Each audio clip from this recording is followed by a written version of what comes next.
Bonjour et bienvenue. Alors aujourd'hui on va parler d'optimiser sa prise de notes lorsqu'on n'est pas au calme, face à un clavier sur un PC, c'est-à-dire quand on est dans un endroit public par exemple.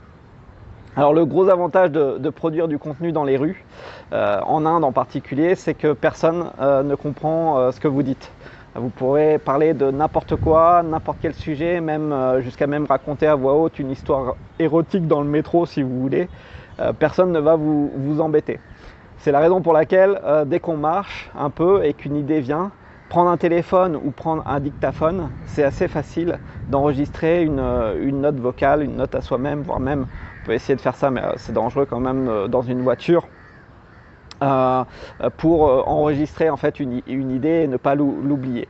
On peut aussi faire une vidéo selfie comme je suis en train de le faire. Alors le gros problème en Inde, c'est quand même le bruit ambiant dans les rues. Là je me suis isolé le matin en terrasse, donc je ne sais pas si vous entendrez le bruit, mais les voitures, les klaxons, c'est assez incessant.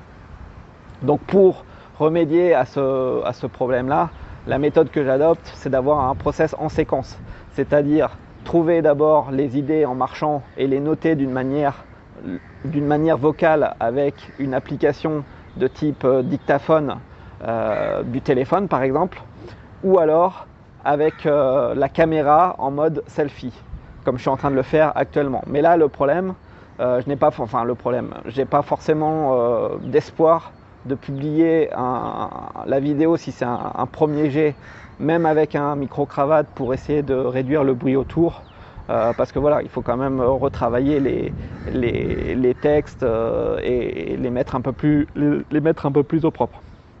Donc du coup, plutôt par mode vocal pour la première étape. Ensuite, je fais de la transcription vidéo, la transcription du fichier audio au calme avec un script Python. Ça, je vous en avais parlé dans une vidéo précédente.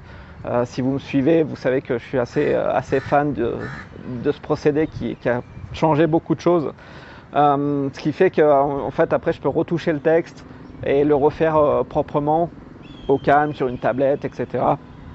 Donc ça, c'est vraiment important, je trouve, d'avoir une approche en séquence, ce qu'on appelle le mode Kanban aussi, dans le change management. Vous avez peut-être vu ces tableaux où on a plusieurs colonnes avec to do, in progress, etc.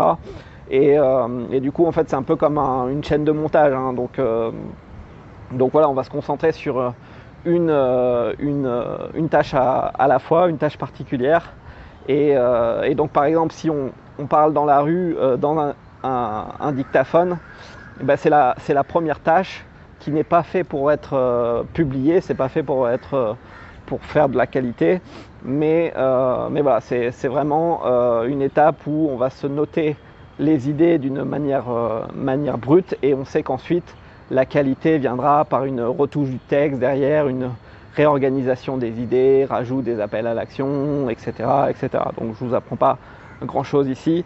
Il ne faut pas, même si ça peut paraître déroutant au début, il ne faut pas avoir peur de travailler un peu en séquence, un peu pour rien à chaque étape, mais finalement ce n'est pas perdu, puisque c'est en faisant des retouches comme ça, plus ou moins grosses, qu'on améliore les choses et qu'on arrive à un produit fini à la fin qu'on peut publier. Donc voilà, je vous laisse voir si cette manière de faire, à savoir utiliser un dictaphone dans les lieux publics, peut être intégrée dans votre quotidien. Vous pouvez bien sûr vous abonner à la chaîne et activer la cloche pour être notifié des prochains contenus. Merci de m'avoir suivi, je vous souhaite une excellente journée et à bientôt pour une prochaine vidéo.